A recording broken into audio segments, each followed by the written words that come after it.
Alright, so new champion got revealed. Zaahen or whatever, I don't know. I'm probably gonna mispronounce this name. I do have to say that I have a lot of negative opinions on what I'm about to say, and some positive ones. Let's just get into it. So first we'll just watch how it looks like, I guess.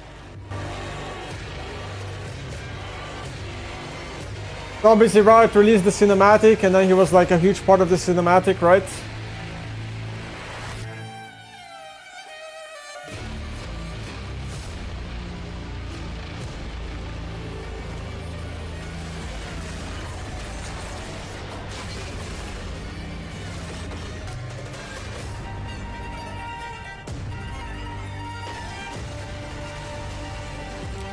It's a Darking champion.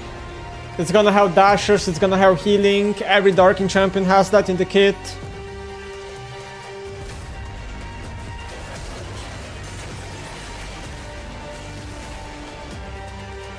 Knockups, dashes, healing. This is the ultimate right here. It's basically a selfish Galio ult.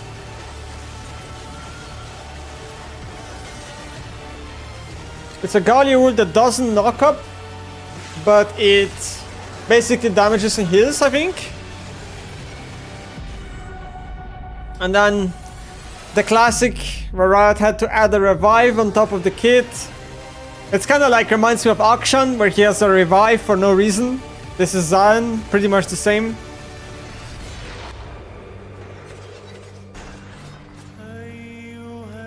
Well, first of all, let's talk about aesthetically speaking.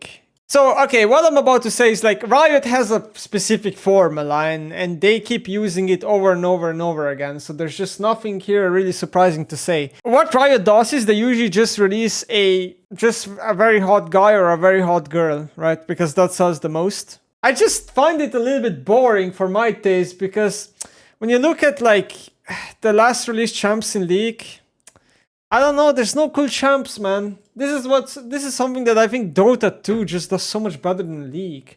Dota 2 has so many cool monsters and I don't know what else, and in League I just feel like Riot is just doing the same copy-paste formula that obviously works and it sells skins and everything, but I kind of wish we would get something different. It's just been like this for a long time.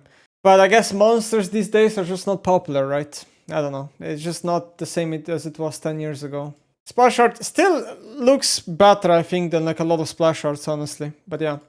Okay, then we have the skin spotlights video. So here we have actually the abilities.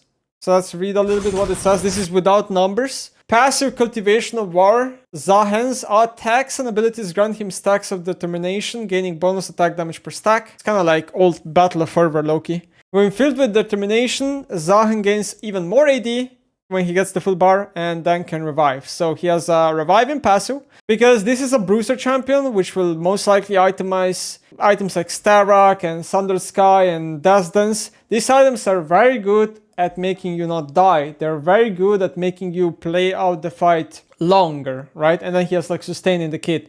This means that together with how he's going to itemize, it's most likely going to be very easy to get to the revive, right? Because I don't think the revive will be a hard condition to set. So that's already looking quite OP in my opinion.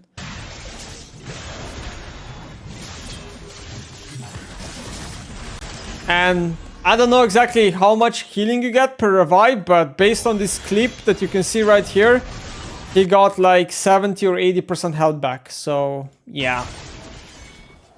Q, the Dark Englaive. Zaahen slashes twice on his next attack, dealing bonus damage and healing himself. Zaahen can recast his ability to have his next attack deal bonus damage and knock up his target. So he has a Xin Zhao Q that also heals kind of his Q. Okay.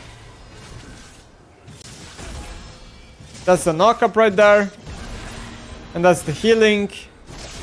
Like, I do wonder if, like, it's maybe missing health healing. Like, maybe you gain more health if you're lower. I don't know. Like, without numbers, this is hard to say. And it's also auto-attack reset, right? So, there's some skill expression here, I guess. Okay. W Jadot return. Then steps in a direction, damaging enemies hit, and then pulls them towards him. So, I don't know what would be equivalent to this spell. It's like a basically, I don't know. It's like a Xin Zhao W with less range, but it kind of like pulls people a little bit into you. So it like makes him stick onto the opponents easier. They don't kite him as easier.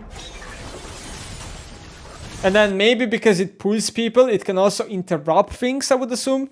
So you can probably interrupt like dashes and stuff with it, right? So it's like, if you time it well, I guess a little bit skill expressive.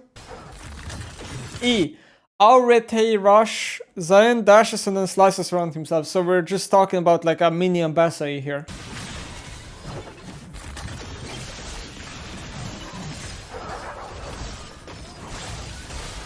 Or like a K&Q, whatever. Grim Deliverance.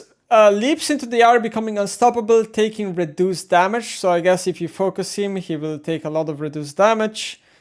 Slams down into the ground, dealing AoE damage, healing for a portion of the damage dealt. So I guess the bigger the ultimate, the more it will heal. I mean, I do wonder if like the ultimate is percent damage. I'm not sure. I do wonder. It does seem like the ultimate... Well, let me see this again. I mean, I'm not sure. I assume everything is maybe physical damage. Not sure. I don't know if the numbers are out anywhere.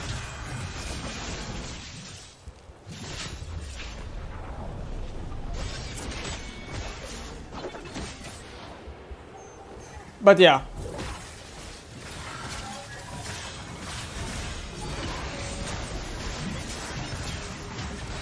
The numbers are out tomorrow.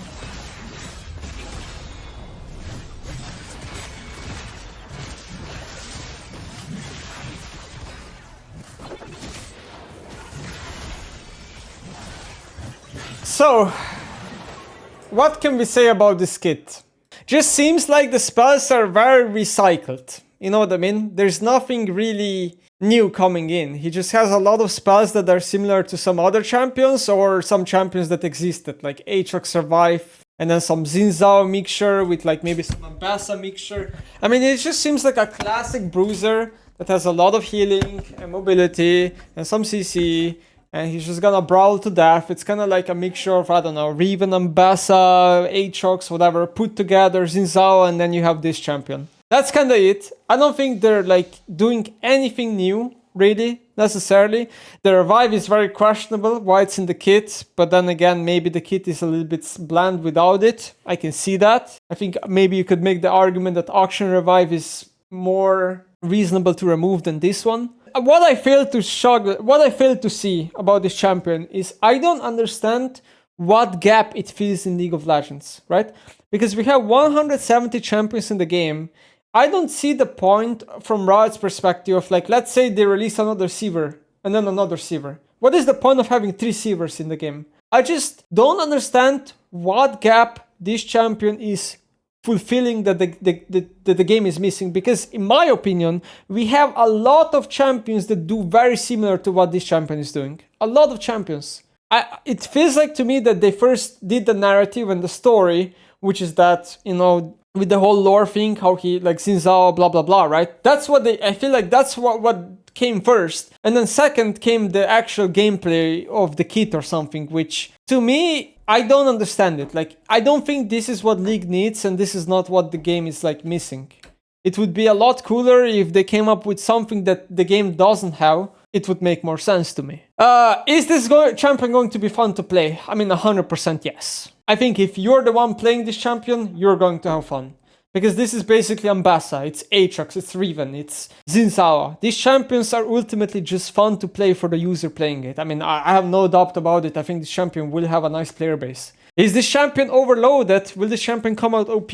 Also very likely. I mean, first of all, Riot does release champions OP intentionally, because it's better to release them OP than underpowered by their logic, which I kind of agree with. The champion will be OP and released, like almost guaranteed. There are some skill expressive things like Q and W I can see being a little bit, E as well a little bit. Like there is some skill expressive things in the kit as well, but is it like a big skill expression? No, because ultimately it's still a melee champion. Ultimately it's still a stat checking bruiser for the most part. And to me, I don't know, I would probably compare this champ to like Ambassa maybe. Like at the beginning, people are probably gonna struggle picking up this champion.